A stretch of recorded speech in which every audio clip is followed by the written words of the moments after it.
Ice dancers Tessa Virtue and Scott Moir skated to golden glory at the Canadian Figure Skating Championships, the World Championships, and, of course, as everybody remembers, the Vancouver Games. Well, they quickly became dubbed Canada's sweethearts, but little did anyone know that away from the flashbulbs and the fans, Virtue was battling severe pain in her legs. It became so intense that just walking a few feet was excruciating. Virtue has just undergone surgery, and the pair was forced to withdraw from this week's Skate Canada International. Well, now Tessa is recovering and is off crutches, and while they aren't able to compete, the Olympic medalists have been busy with other engagements. In fact, they've just released a new book. You can see here. It's called Tessa and Scott, Our Journey from Childhood Dream to Gold. Tessa Virtue and Scott Moir join me now in studio. So, first of all, I'm going to start with you. As I was saying, I was sort of watching you walk over here, trying to see whether there was any limp or anything like that.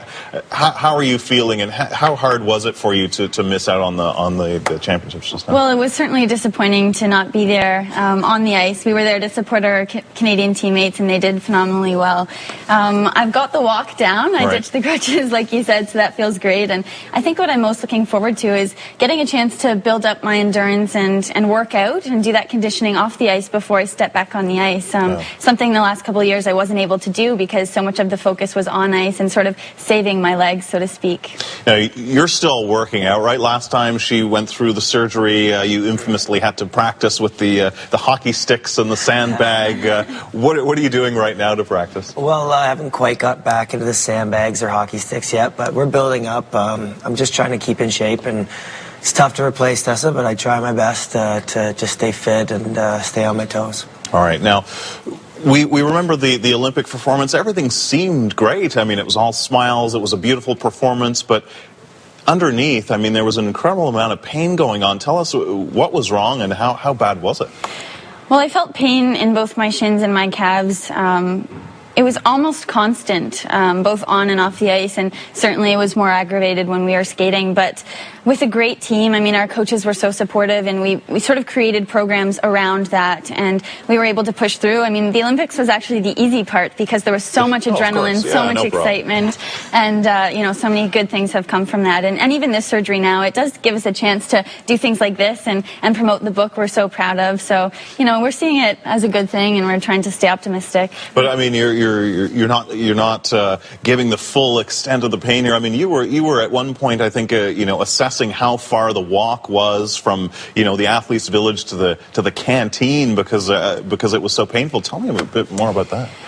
Well, it's funny, I guess I didn't realize until just now, having had the surgery, just what kind of pain I was in. And I guess it's not normal for a 21-year-old athlete at the Olympic Games to be counting out her paces. So I would think, okay, do I walk 20 paces to the fridge to get a glass of water and then 20 paces back? Can I deal with that? Will I be okay to skate later? And it's funny just mentally what you can do to block that out. Yeah, it's obviously hard physically on you. Must have been hard mentally for you, knowing that she wasn't, you know, fully fit. How are you able to handle it? Well, Tessa put up a brave front. I mean, she was in pain, but I didn't know as much as I guess as much as it was, and we were trained and we were ready to do those programs at the Olympic Games, so we felt ready. But I mean, I guess after everything slowed down and after tour and everything, we kind of figured out that, you know, she wasn't 100%. Yeah. So you've had this type of operation before. Now it's on the other side, I understand. How long are you going to be out, do you think? I'm not sure, but I'm already feeling great. I'm just about 3.5, 4 weeks post-op, so I'm doing really well. I've started physiotherapy and, like I said, working out really hard. So I feel better this time than I did at this time in the last recovery stage. Right, but having to go through this all the time, going through the pain, and, I mean, you've won everything already. Do you ever feel like quitting?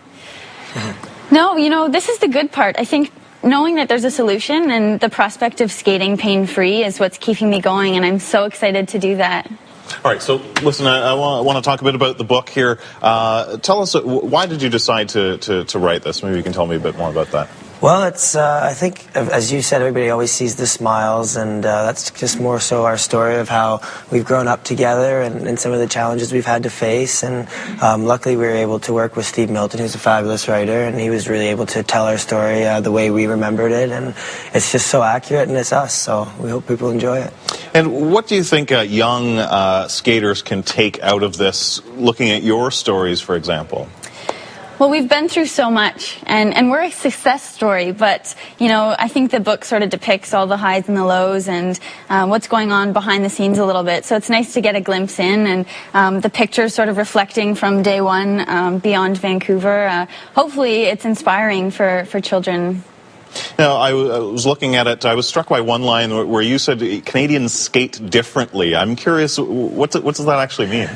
Well, there's a certain glide and flow to Canadian skaters. I think it's just built within our CanSkate programs and the way we've trained our skaters growing up. We have such a great system, and there's such depth in Canadian skating. It's really exciting to see. And we saw some of that, even though you guys were away, we saw some great performances from young skaters. Now, finally, just to wrap this up here, you've won the gold and so on. What do you do next? What's your next goal?